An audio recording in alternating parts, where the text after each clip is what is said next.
Friends, if you enjoy listening to my stories, make sure to subscribe to the channel and press the bell icon. Now, let's begin today's story. The story begins on a night in New York City. The city is famous for never sleeping, but that night it felt as if the entire city had slowed down. Thunder rumbled across the sky, as if nature itself was warning of something terrible that was about to happen. The air carried a strange dampness that seemed to pierce through the bones. In an old neighborhood of the city, on the third floor of an aging apartment building, inside apartment 312, a girl named Emily was lying on her bed. A faint blue light filled the room, coming from a small study lamp. Outside, there was almost complete silence. Occasionally, the distant barking of dogs would tear through the stillness. Emily had wireless earbuds in her ears. She was talking to her boyfriend, Ryan, on the phone. Ryan had come to the city hoping to build a future, but things hadn't gone as planned. For the past 6 months, he had been struggling to find a job. Every day meant another interview, another hope, and another rejection. But despite everything, there was one hope that kept him going: Emily. Emily was the girl without whom Ryan couldn't even imagine breathing. Their love felt like something straight out of a movie, but reality required money, and that bitter truth kept Ryan awake every night. "Ryan, why do you always think so negatively?" Emily said softly on the phone. She was hugging a pillow against her chest while staring at the ceiling, but her attention was completely on Ryan. In the corner of the room sat Emily's pet cat, Luna. Its yellow eyes glowed in the darkness. From time to time, Luna flicked its tail, as if sensing something invisible in the room. But Emily didn't notice any of it. Her entire world right now was Ryan. "Okay, maybe you didn't get the job today," she continued encouragingly. "But that doesn't mean you never will." She knew how broken Ryan felt. Every rejection chipped away at his confidence. "And even if you don't get one soon," Emily added firmly, "I'm still going to marry you. Don't worry about my dad. I can't live without you." Emily's father, Mr. Parker, was a strict man. In his eyes, Ryan wasn't good enough for his daughter. He believed a son-in-law should provide a luxurious life, not struggle month to month in rented apartments. But for Emily, none of that mattered. What mattered was love. From the other side of the phone, Ryan sighed heavily. "But Emily, why would any father give his daughter to someone unemployed like me? Your dad is right. What can I give you besides empty promises?" Pain filled his voice. Emily spoke gently. "Ryan, getting or not getting a job is just a temporary phase. You don't sacrifice lifelong happiness for something temporary. We promised to walk together, remember? That's all that matters." Outside, the wind suddenly grew stronger. The windows rattled against the gusts. For a moment, she thought she saw something moving behind them. She ignored it. "Okay, now give me a kiss over the phone," Emily laughed. "I've given you such a long motivational speech that I'm exhausted." "A kiss? What if I refuse?" Ryan teased. "Fine, I'm hanging up then," she said in fake anger. No, wait, I'm giving it," Ryan said quickly. Emily smiled and hugged her pillow tighter. Just then, her eyes drifted toward the window again, and she froze. There was a shadow outside the window. Long hair was swaying in the wind.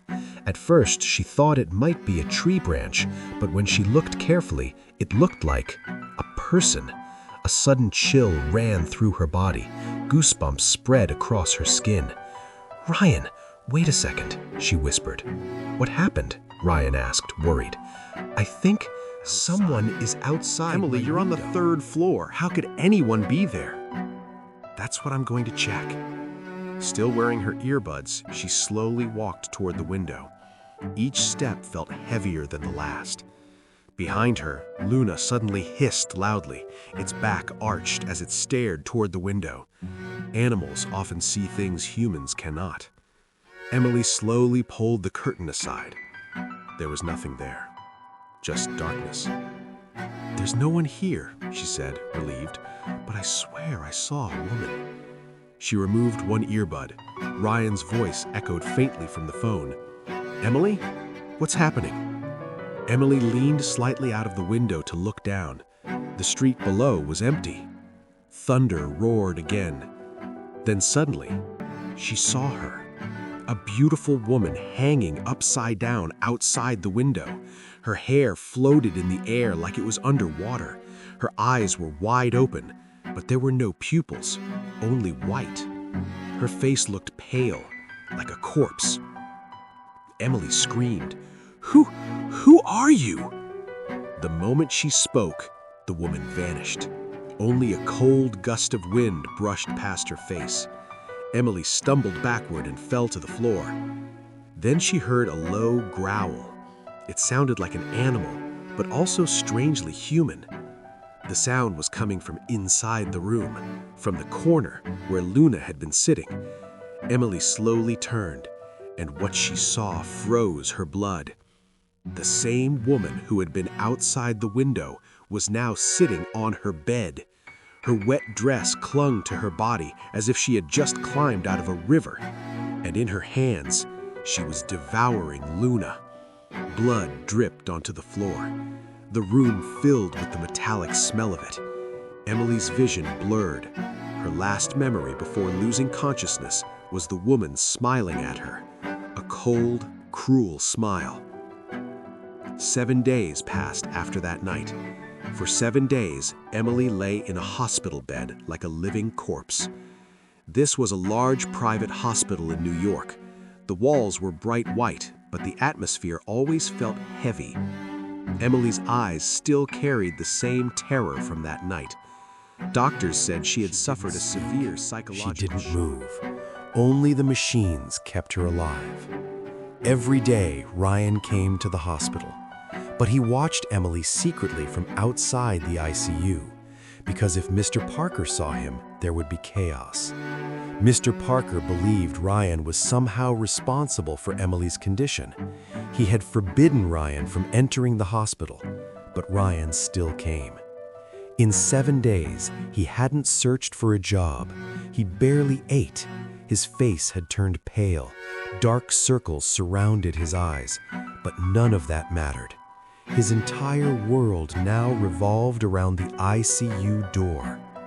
One night, as Ryan wandered through the hospital courtyard in the rain, praying desperately for Emily's life, he didn't notice that someone was watching him. A beautiful woman sat quietly on a bench, staring at him. Her clothes looked strangely old-fashioned.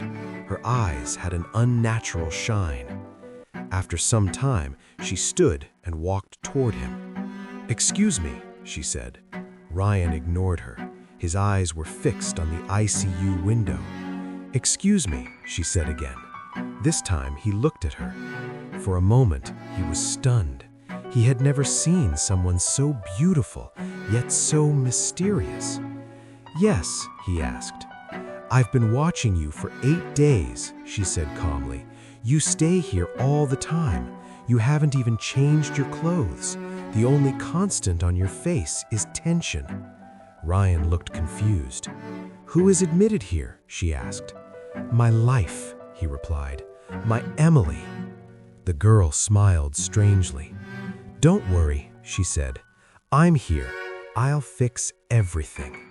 Ryan looked up in surprise. "You?" "Yes," she said confidently.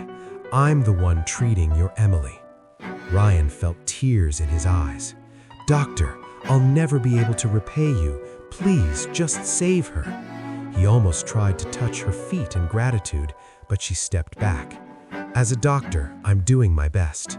Thank you, doctor," Ryan said. Then he asked softly, "What's your name?" The girl paused. Then she said quietly, "The Witch. My name is Dr. Witch." The name sounded strange, but Ryan didn't care. All he cared about was Emily. He didn't realize that the name wasn't just a nickname, it was a warning.